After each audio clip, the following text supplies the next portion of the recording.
Yang pertamanya, kami merupakan kumpulan daripada murid falsafah mewakili Fakulti Kepimpinan dan Pengurusan. Kumpulan kami terdiri daripada 5 orang ahli dan dibimbing oleh Dr. Kamal Azmi. Dan kami kesemuanya merupakan pelajar dari pengajian akidah dan agama. Baiklah, berkenaan dengan pemain dunia falsafah kami ini, kami inspirasikan dunia kami ini diinspirasi daripada kota Baghdad. Seperti yang kita maklum, kota Baghdad adalah di mana zaman kegemilangan keilmuan dunia. Bukan sahaja keilmuan Islam, tapi keilmuan dunia. Bermula daripada kota Baghdad. Dan dunia falsafah Islam kami ini, kami khususkan kepada kursus falsafah Islam yang kebiasaannya diambil oleh pelajar dari jurusan akidah, jurusan usuluddin dan pemikiran Islam. Walau bagaimanapun, permainan kami ini, dunia kami ini boleh juga diakses oleh orang awam yang meminati falsafah Islam. Dunia falsafah Islam kami ini, kami reka berbentuk eksplorasi. Bermaksud, setiap pemain perlu mengikuti beberapa checkpoint yang mewakili beberapa bangunan yang kami inspirasikan daripada tokoh-tokoh falsafah Islam. Antaranya ialah, checkpoint-checkpointnya ialah, yang pertama, pemain perlu akan melalui pusat Islam ataupun kompleks Islam Tuanku Mukris. Itu ialah checkpoint yang pertama. Dan seterusnya pemain akan ke rumah kebijaksanaan ataupun kita lebih kenal sebagai Baitul Hikmah. Okey. Dan seterusnya pemain akan ke Universiti Kota Falsafah yang merupakan Universiti Nizamiyah, merupakan simbolik kepada tokoh Al-Ghazali. Okay. Seterusnya, pemain akan bergerak ke Istana Kehakiman yang merupakan simbolik kepada Ibn Rushd, iaitu kredibiliti beliau sebagai seorang hakim. Dan seterusnya, pemain akan ke hospital besar yang merupakan simbolik kepada Hospital Bimaristan, simbolik kepada Ibn Sina. Dan seterusnya, yang terakhir ialah Masjid Jami', merupakan simbolik kepada Ibn Arabi, makam Ibn Arabi. Baiklah. Dan permainan dunia falsafah kami ini, kami fokus kepada 3 objektif utama. Yang pertama ialah memperkenalkan kepada pelajar secara ringkas tentang falsafah Islam. Yang kedua ialah untuk memperkenalkan tokoh-tokoh penting falsafah Islam kepada pemain. Dan yang ketiga ialah memperkenalkan pemikiran dan penulisan tokoh-tokoh yang kami bawa di dalam dunia falsafah kami ini.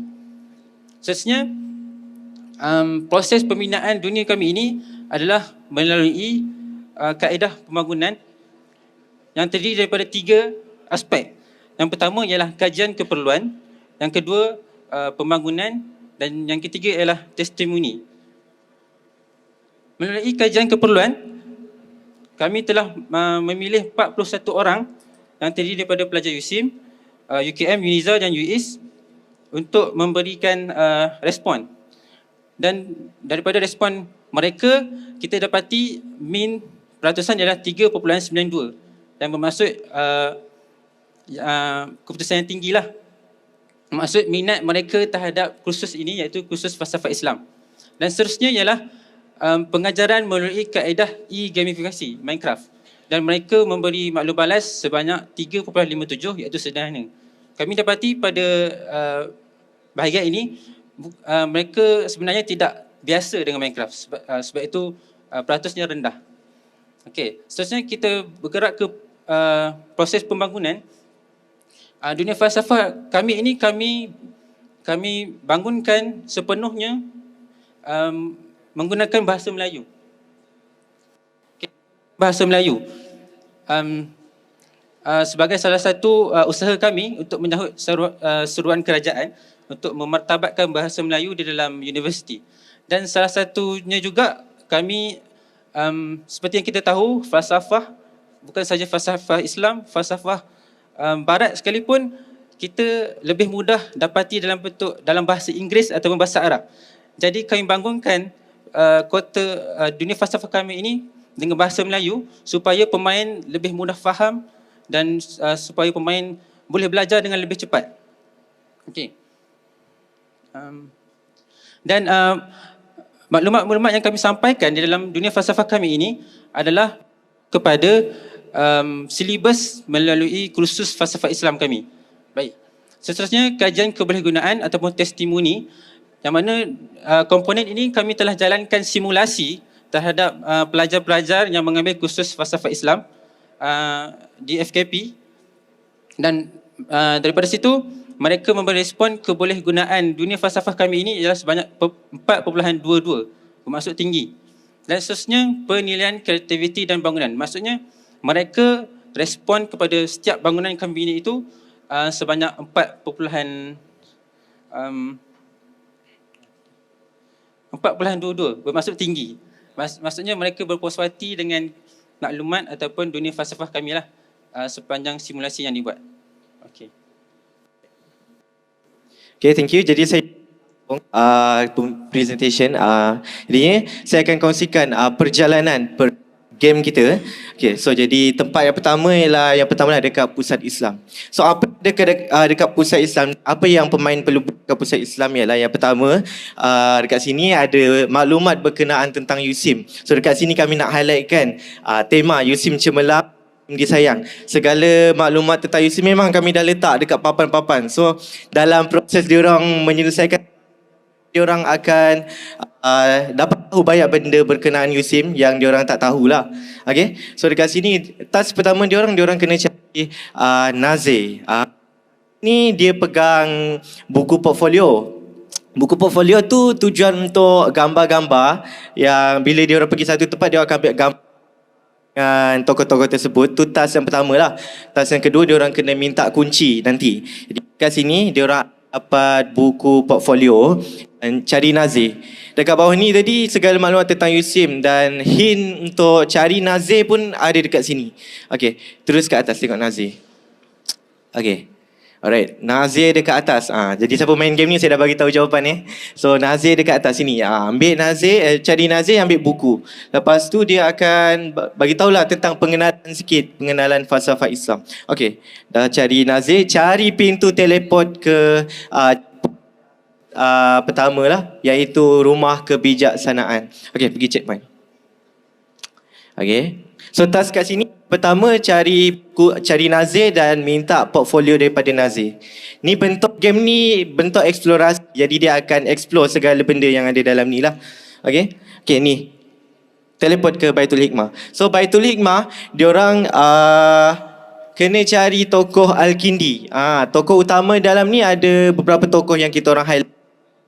So cari Al-Kindi. Untuk yang pertama cari kunci dan bergambar dengan Al-Kindi. Bila dalam proses nak cari selesaikan dua benda tu, diorang kena bacalah sedikit berkenaan tentang kisah-kisah Ibnu Al-Kindi ni.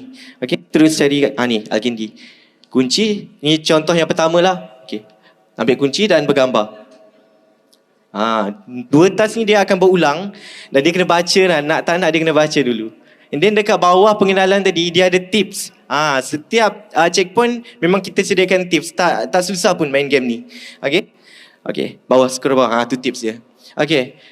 So yang dua, untuk pergi ke kunci hospital. So hospital besar dia orang kena cari apa? Cari bilik Ibn Sina. Okey. Cari bilik Ibn Sina. Okey. Dan benda yang samalah. Saya tak explain benda tu sebab yang perlu dia akan cari dan cari kunci bergambar. Cari kunci dan bergambar sehingga ke checkpoint yang terakhir. So kita pergi ke checkpoint okay. Maaf. Dekat ruangan cabaran. Okey, ruangan cabaran. Yang ni yang paling mencabar bila pemain-main masuk dalam game kita orang, ada quiz.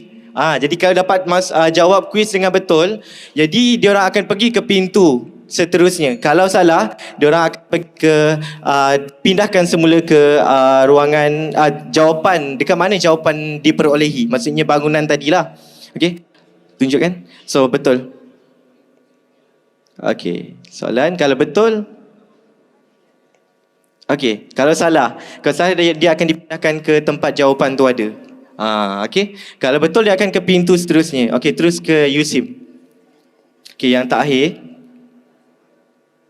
So selain nak highlight kan tempat yang kita orang ada sorotan dan highlight Yusim Cemerlang dan Yusim Disayang ada 3 tempat. Yang pertama yang Pusat Islam tadi, yang kedua dekat ni on the way ke yang tempat air dah letak pencapaian-pencapaian yang Yusim, latest pencapaian yang Yusim dapat perolehi. Nah ni, jadi dia orang dapat baca juga. Okay. Last kali kita akan bergambar dengan I Love Yusim. So tunjukkan cara. Okay. Dan kita ada sediakan bunga api untuk meraihkan kemenangan. Okay. So selesai. Bila dah selesai ada assessment. Sekiranya lecturer nak jadikan ni assignment untuk kelas dia, boleh. So dia kena hantar segala gambar-gambar bukti untuk bukti yang diorang dah join dan pergi checkpoint. Setiap checkpoint diorang dah pergi bergambar. Okay. Ni letak gambar dan seterusnya import assessment. Okay, ni. Dia dah ajar, kita dah ajar satu-satu cara untuk import assessment. Okey, lepas tu selesai. Okey, selesai untuk flow permainan kami. Itulah bentuk flow permainan kami. Okey. Okey, sekian kami. Assalamualaikum warahmatullahi wabarakatuh. Okay, Assalamualaikum warahmatullahi wabarakatuh.